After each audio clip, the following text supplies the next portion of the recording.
Video के आज के इस पार्ट में हम लोग प्रिंसिपल ऑफ सुपरपोजिशन को देखने जा रहे हैं। ये इलेक्ट्रोस्टैटिक का तीसरा लेक्चर है और इससे पहले हम लोग कूलम्ब्स लॉ और चार्ज के ऑलरेडी हम लोग देख चुके हैं। ठीक है, तो कूलम्ब्स लॉ क्या बोलता था कि कोई भी अगर दो चार्जेज हैं उसके बीच में फोर्स ऑफ अट्रैक्शन या फोर्स ऑफ रिपल्सन होगा। ठीक है, लेकिन अगर दो लाइक चार्जेस हैं तो उसके बीच में रिपल्सन होगा और अगर दो अनलाइक चार्ज हैं तो उसके बीच में अट्रैक्शन होगा। लेकिन बात जब ये आई कि दो चार्जेस के बीच में होगा, ठीक है, लेकिन अगर हमारे पास सिस्टम ऑफ चार्ज होंगे तो हम कैसे चूंकि हर दो चार्ज के बीच में क्या होगा, फोर्स ऑफ अट्रैक्शन होगा। तो किसी एक पर्टिकुलर चार्ज पे अगर हमको फोर्स फाइंड करना होगा तो हम कैसे फाइंड करेंगे, तो उसको फाइंड करने के लिए हमारे पास आता है प्रिंसिपल ऑफ सुपरपोजिशन। तो सबसे पहले हम लोग इस वर्ड का मीनिंग को समझेंगे कि ये वर्ड जो सुपरपोजिशन है इसका मीनिंग क्या होता है। तो सिंपल याद रखिएगा, इसका मतलब होता है वेक्टर सम। ठीक है, इसके बाद कुछ नहीं, हम इसका डेफिनेशन को लिख दिए हैं कि एक्चुअल में है क्या। डेफिनेशन सिंपल कहता है कि when a number of charges are interacting the total force on a given charge is the vector sum of the force exerted on it due to all other charges. The force between two charges is not affected by the presence of other charge. ये definition है इसका, जिसको हम लोग लिखते हैं। हालांकि definition से फील नहीं आता है, हम लोग क्या करेंगे इसको कि समझने की कोशिश करेंगे थ्रू डेरिवेशन कहिए चाहे एग्जाम्पल कहिए, उसके थ्रू हम लोग देखते हैं। तो जैसे ये बोल रहा था कि अगर हमारे पास सिस्टम ऑफ चार्ज होगा, हम मानते हैं कि सिस्टम ऑफ चार्ज हमारे पास है, इसको हम लोग मान लेंगे Q0। ठीक है, एक चार्ज हमारे पास यहाँ है Q1, एक चार्ज हमारे पास यहाँ है Q2 और एक चार्ज हमारे पास यहाँ है Q3, और इस तरह से हम लोग n नंबर ऑफ चार्ज को लेंगे और इसके बीच का जो सेपरेशन है इसको हम लोग मानेंगे R01, इसके बीच का जो सेपरेशन है इसको हम लोग मानते हैं R02 और इसके बीच का जो सेपरेशन है इसको हम लोग मानेंगे R03। ये हम मान लिए।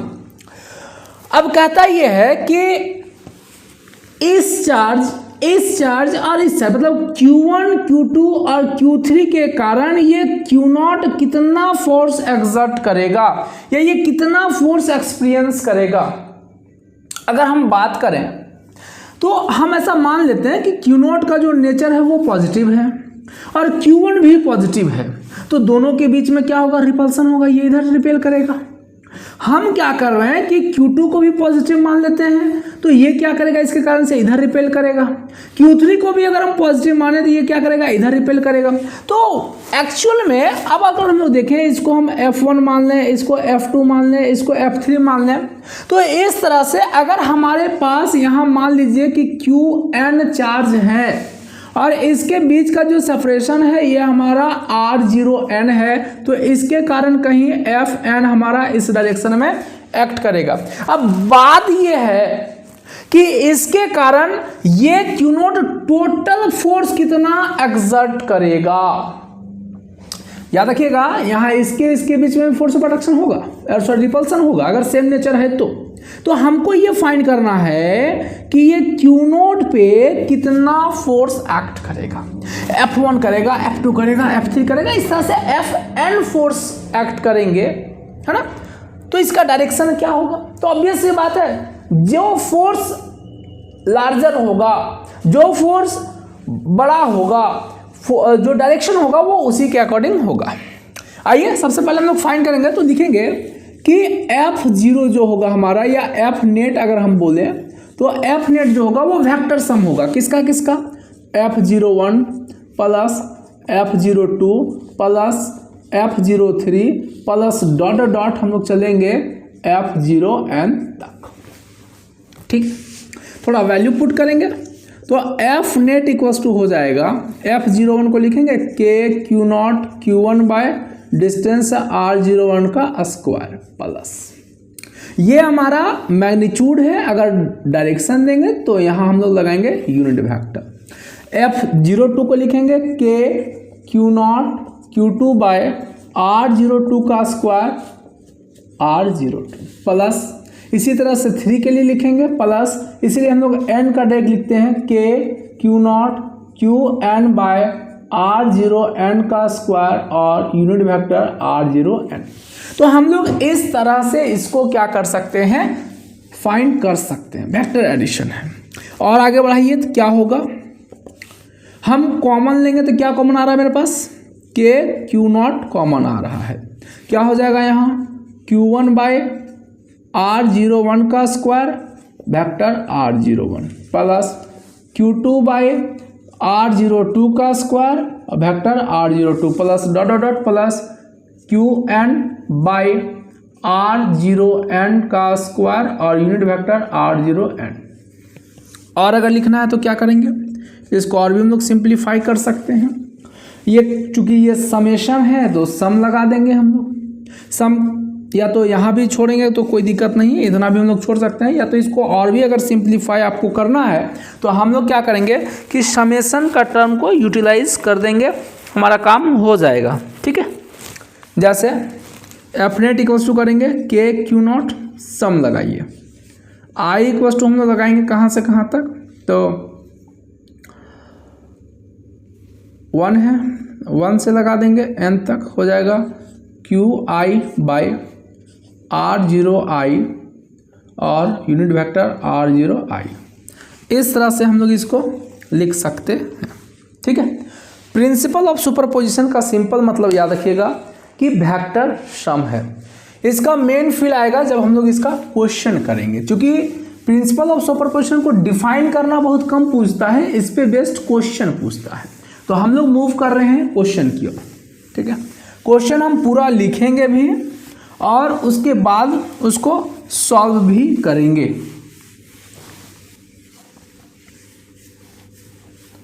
तो सबसे पहला क्वेश्चन है,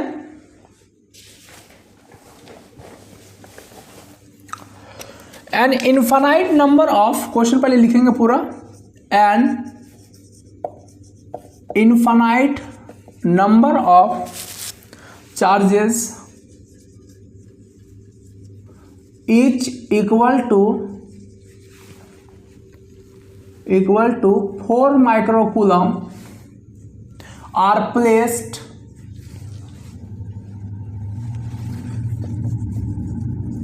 along x-axis at x equals to 1 meter, x equals to 2 meter, x equals to 4 meter and x equals to 8 meter and so on. Find the total force. Find the total force on a charge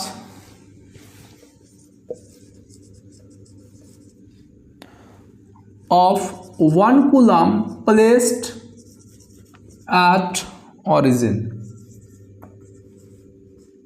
देखिए simple सा question है, कहता है कि infinite number of charge 4 microcoulomb के placed हैं। सबसे पहले हम लोग ऑरिजिन पे मानेंगे, यहाँ 1 कूलम का चार्ज प्लेस है और इसके बाद इनफाइनाइट नंबर चार्ज है। फर्स्ट है x इक्वल्स टू कितना मीटर पे, तो 1 मीटर पे, दूसरा है x इक्वल्स टू 2 मीटर पे, तीसरा है x इक्वल्स टू 4 मीटर पे, चौथा है x इक्वल्स टू 8 मीटर पे, और इस तरह से ये आगे चलता जा रहा है। यहाँ हमारा 4 माइक्रोकूलम है, फिर से हमारा यहाँ 4 माइक्रोकूलम है, फिर से यहाँ हमारा 4 माइक्रोकूलम है, यहाँ से फिर से 4 माइक्रोकूलम है। ये इतना ही नहीं है, ये इस तरह से infinite number of charges placed हैं। तो ये सब चार्ज के कारण ये 1 कूलम चार्ज पे कितना फोर्स होगा ये हमको फाइंड करना है। हम लोग क्या करेंगे, लगाएंगे प्रिंसिपल ऑफ सुपरपोजिशन। तो F इक्वल्स टू हो जाएगा भाई के Q1 bye R square plus के Q2 बाय R2 का स्क्वायर प्लस के Q3 बाय R3 का स्क्वायर प्लस के Q4 बाय R4 का स्क्वायर प्लस डॉट डॉट लगा देंगे। F इक्वल्स टू देखिए के, तो के Q का वैल्यू 1 है, इसको बाहर रखिए, यहाँ हो जाएगा Q1 बाय R1 का square plus Q2 bye R2 का square plus Q3 bye R3 का square plus Q4 bye R4 का स्क्वायर प्लस डॉट डॉट। चूंकि Q1 Q2 Q3 Q4 भी हमारा सेम है 4 माइक्रोकूलम, तो इसको भी हम लोग बाहर कर देंगे। Q इसको मान लेते हैं, हो जाएगा 1/R1 square plus 1/R2 square plus 1/R3 square plus 1/R4 square plus dot dot dot. आप देखिए सबका वैल्यू दिया आपके पास। K का वैल्यू होता है 9 × 10⁻⁹। पहला आपके पास है 1 कूलम, दूसरा है 4 × 10⁻⁻6। और इसको जब सॉल्व करेंगे तो 1/1 स्क्वायर प्लस 1/2 का स्क्वायर प्लस 1/4 का स्क्वायर प्लस 1/8 का square plus dot dot dot. देखिए अगर आप ठीक से देखेंगे तो ये जीपी है, ज्योमेट्रिक प्रोग्रेशन। रेशियो सबका सेम है 1:4। ये 4 है और ये 16 है, फिर से कट करेंगे तो 1:4। ये 16 है तो ये 64 है, फिर से रेशियो देखेंगे 1:4। तो इसको हम लोग सॉल्व करेंगे तो f इक्वल्स टू हमारे पास हो जाएगा, इसको सॉल्व कीजिए तो 9 4 जा 36 आ गया, इंटू 10 का पावर हो जाएगा 9 - 6 3। और ये आपका जीपी में है तो हम लोग इसका फॉर्मूला होता है a/1 - r। तो f इक्वल्स टू हो जाएगा 36 × 10⁻³ इंटू a 1 है, 1 - r आपका है 1/4। ठीक है, तो f इक्वल्स टू हो जाएगा 36 × 10⁻³ और 4 में से 1 गया, 4 एलसीएम ले रहे हैं, ऊपर हो जाएगा 4 और नीचे हो जाएगा 4 में 3। ठीक है, 3 से कट करेंगे हो जाएगा 12 और 12 4 जा f इक्वल्स टू आ गया 48 × 10⁻³ और यूनिट हो जाएगा इसका न्यूटन। और यही इसका क्या हो जाएगा आंसर। ठीक है, उम्मीद है क्वेश्चन समझ में आया होगा। नेक्स्ट क्वेश्चन देखेंगे हम लोग, जो अक्सर क्वेश्चन पूछा जाता है और इजी भी है। ठीक है,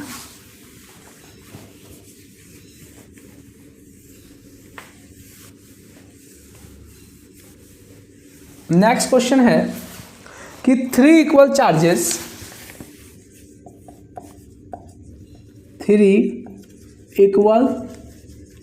charges are placed at the corner की जगह vertices भी लिख सकते हैं, of a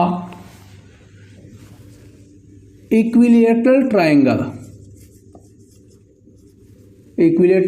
triangle ABC।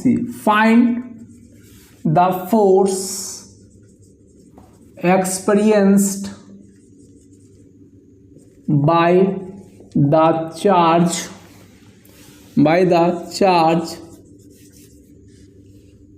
placed at B।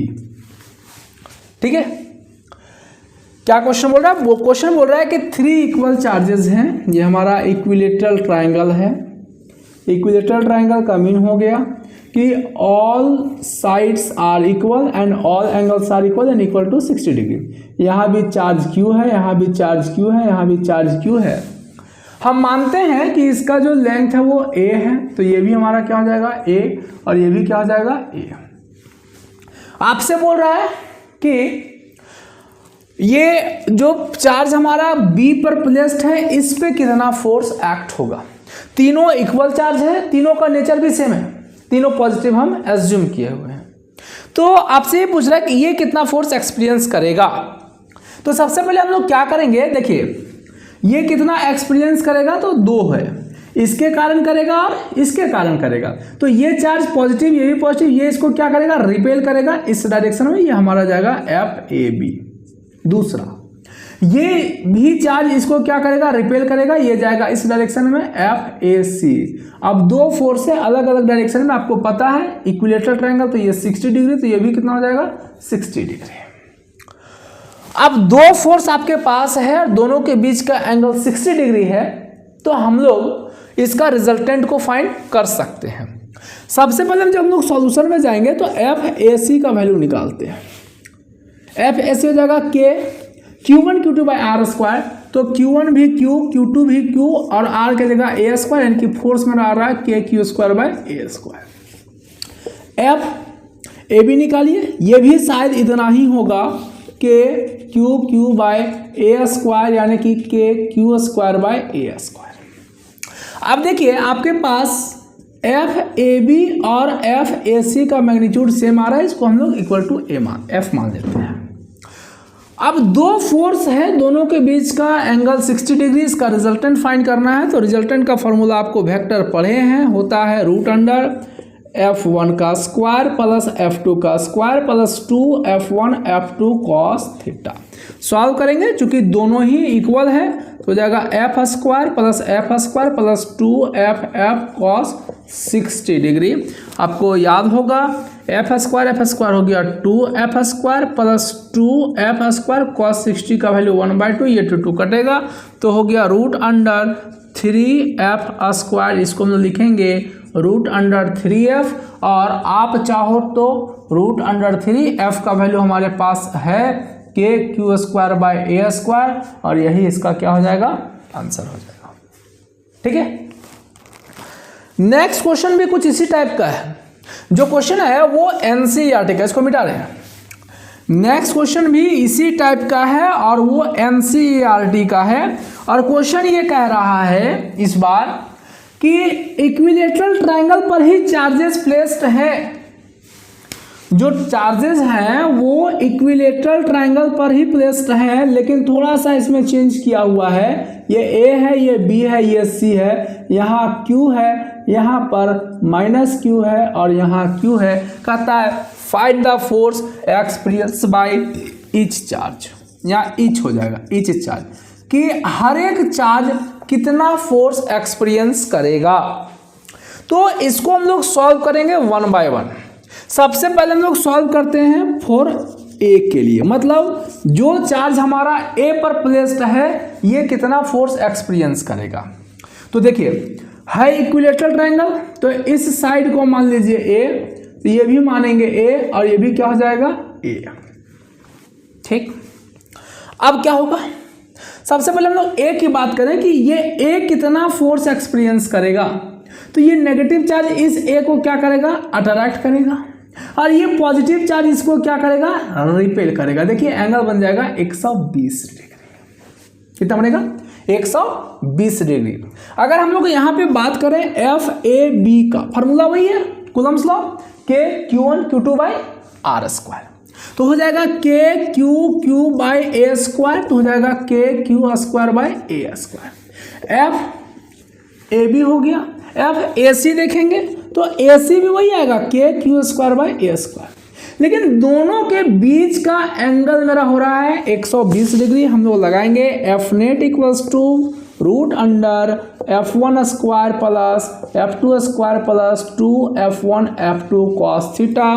Formula लगाएंगे root under F1 square plus F2 square plus 2, अच्छा 1 2 तो बराबर है, इसको लिखने से कोई मतलब नहीं, FF प्लस 2FF और cos 120 डिग्री। यहाँ हो जाएगा F net equals to root under F square 2F square plus 2F square into cos 120 का वैल्यू होता है -1/2, कटेगा। तो एफ नेट इक्वल्स टू हो जाएगा root under 2F square minus F square, यानी कि आ गया F, बोले तो KQ²/A², ये आया किस पे, A पर। ठीक है, समझ गए। अब हम लोग देखते हैं अगला कि B पे क्या होगा। फॉर B के लिए देखिए, जब हम लोग B पे आएंगे तो क्या कहानियां बदलने वाला है।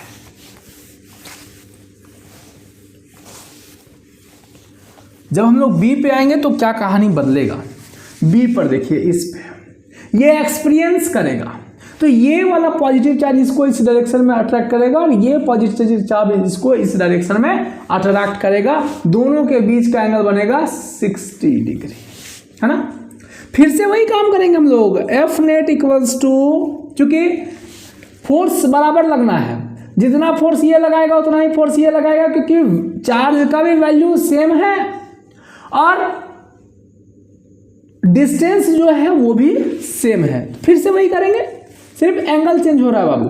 तो F स्क्वायर प्लस 2FF और इस बार कितना आ जाएगा cos 60।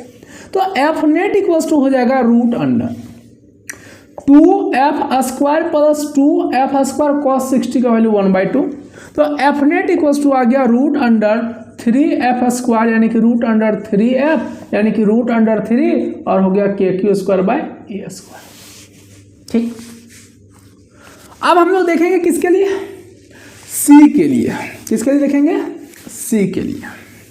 तो C के लिए देखिए 4C के कंडीशन में क्या हो जाएगा, ये एक्सपीरियंस करने वाला है। तो ये जो नेगेटिव चार्ज है ये इस चार्ज को इस डायरेक्शन में क्या करेगा, अट्रैक्ट करेगा, और ये इसको क्या करेगा, इस डायरेक्शन में रिपेल करेगा। फिर कहानी देखिए वही बन रहा है, शुरू हो जाएगा, कितना बन जाएगा 120 डिग्री बनेगा। फिर से वही करेंगे, एफ का वैल्यू आपको पता है KQ² आना है। हम लोग एफ नेट इक्वल लगाएंगे root under f² plus 2f और cos 120 हो जाएगा root under f² plus f² 2f² कर देते हैं प्लस 2f² और -1/2 कटेगा, यानी कि रूट अंडर f आ रहा f² होगा जिसका वैल्यू f होगा, यानी कि KQ² और यही इसका क्या हो जाएगा आंसर। ठीक है, उम्मीद है आप समझ पा रहे होंगे। कुछ हो नहीं रहा है क्योंकि डिस्टेंस सेम है, चार्ज भी सेम है, तो मैग्नीट्यूड में कोई फर्क नहीं पड़ना है, लेकिन एंगल चेंज कर रहा है और एंगल चेंज करने के कारण इसका वैल्यू भी फ्लक्चुएट कर रहा है। ठीक है, इसी पर बेस्ड हम लोग अगला क्वेश्चन भी देखने जा रहे हैं। सिर्फ थोड़ा सा चेंज करेंगे, 3 के जगह 4 चार्ज लेंगे और इसको प्लेस करेंगे हम लोग स्क्वायर पे।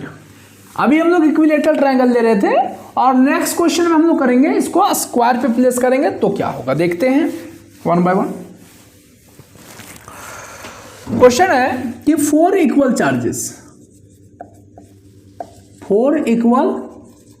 Charges are placed at the corner of a square ABCD. Find the force experienced by the charge placed at C या D। देख लेते हैं, जैसे मेरे पास एक ये स्क्वायर शेप में है, स्क्वायर का प्रॉपर्टी आपको पता होगा, एंगल 90 डिग्री और सेम ABCD। ठीक है, यहाँ भी Q, यहाँ भी Q, यहाँ भी Q, यहाँ भी Q। इसका साइड मान लीजिएगा A है, इसका भी मान लीजिएगा A है, क्योंकि स्क्वायर का ऑल साइड क्या होता है, इक्वल होता है। स्क्वायर का ऑल साइड्स इक्वल होते हैं और एंगल 90 डिग्री होते हैं। हमसे पूछ रहा है कि C पर जो प्लेस्ड होगा वो कितना फोर्स एक्सपीरियंस करेगा। ए भाई, ये इसका बात कर रहा है, 6 पे जो प्लेस्ड होगा वो कितना फोर्स एक्सपीरियंस करेगा। देखिए किसके किसके कारण करेगा। सबसे पहला इसके कारण, ये इसको इस डायरेक्शन में भेजेगा, ये हो गया हमारा FCD। दूसरा देखिए BC, ये इसको इस डायरेक्शन में भेजेगा FBC। अब ये दोनों का रिजल्टेंट कहीं इधर जाएगा, और तीसरा इसके कारण यानी कि FAC के कारण। तो पहले हम लोग FBC निकालेंगे, FCD निकालेंगे और ये दोनों का रिजल्टेंट फाइंड करेंगे, और उसके बाद हम लोग FAC निकाल के और ऐड करेंगे। तो सबसे पहले हम लोग आते हैं, क्या फाइंड करेंगे, F किसके कारण, तो CD के कारण। तो FCD मेरा आ जाएगा बाबू KQ² FBC देखो ये भी हो जाएगा KQ² अब यहाँ देखो FBC इस डायरेक्शन में, FCD इस डायरेक्शन में, तो दोनों के बीच का एंगल कितना बन रहा है, 90 डिग्री। तो हम पहले इसका रिजल्टेंट को फाइंड करेंगे। अच्छा, ये दोनों का वैल्यू सेम आ रहा है, FCD बराबर FBC, इसको मान लो F, दोनों का वैल्यू सेम आया। तो F नेट मेरा हो जाएगा root under f² plus 2f और cos कितना 90 डिग्री, cos 90 का वैल्यू 0। तो F नेट इक्वल टू हो जाएगा रूट अंडर 2f² यानी कि रूट अंडर 2f। ठीक, मतलब ये दोनों का रिजल्टेंट मेरा आया कितना, रूट 2f। अब आपको फाइंड करना होगा FAC। तो FAC इक्वल टू हो जाएगा कितना, के क्यू स्क्वायर बाय डिस्टेंस। तो डिस्टेंस हमको ये निकालना होगा, ये डायगोनल आपको पता है, आप पाइथागोरस लगा सकते हो। ये a स्क्वायर तो हो जाएगा root under a square plus a square root under 2a square यानी कि a रूट 2, ये डिस्टेंस आपका आ जाएगा a रूट 2 लगाएंगे, हो जाएगा a रूट 2 का होल स्क्वायर। तो एफ ए सी मेरा हो जाएगा के Q square by 2a square. अब देखिए एफ ए सी और जो यहाँ एफ नेट निकाले थे दोनों का डायरेक्शन सेम है। तो अगर दोनों का डायरेक्शन सेम है तो एफ टोटल अगर हम फाइंड करेंगे तो हम लोग F N plus F A C को क्या करेंगे, ऐड करेंगे। इसका वैल्यू आया था root under 2 K Q square by A square plus इसका आ रहा है K Q square by A square. K Q square by A square को कॉमन लेंगे, यहाँ बचेगा रूट 2 प्लस तो छोटा क्या, हाँ यहाँ 2 होगा 1/2 और यही इसका हो जाएगा क्या आंसर। ठीक है, तो प्रिंसिपल ऑफ सुपरपोजिशन में मेनली इसी टाइप्स के क्वेश्चन आते हैं। अब इसमें एक और क्वेश्चन चेंज कर सकता है कि जैसे यहाँ हम क्या कर दिए, अभी पॉजिटिव चार्ज को रखे थे, अगर हम यहाँ नेगेटिव कर देते तो क्या होता, नेगेटिव करते तो क्या होता, ये इसको इस डायरेक्शन में खींचता, ये इसको इस डायरेक्शन में खींचता, रिजल्टेंट कहीं यहाँ आता और रिजल्ट ऐसे ही हम लोग इसको सॉल्व करते। ठीक है, तो आप ट्राई भी कर सकते हैं कि यहाँ अगर हम नेगेटिव पुट कर दें तो क्या होगा। और वीडियो के इस पार्ट में हम लोग इतना ही रखेंगे।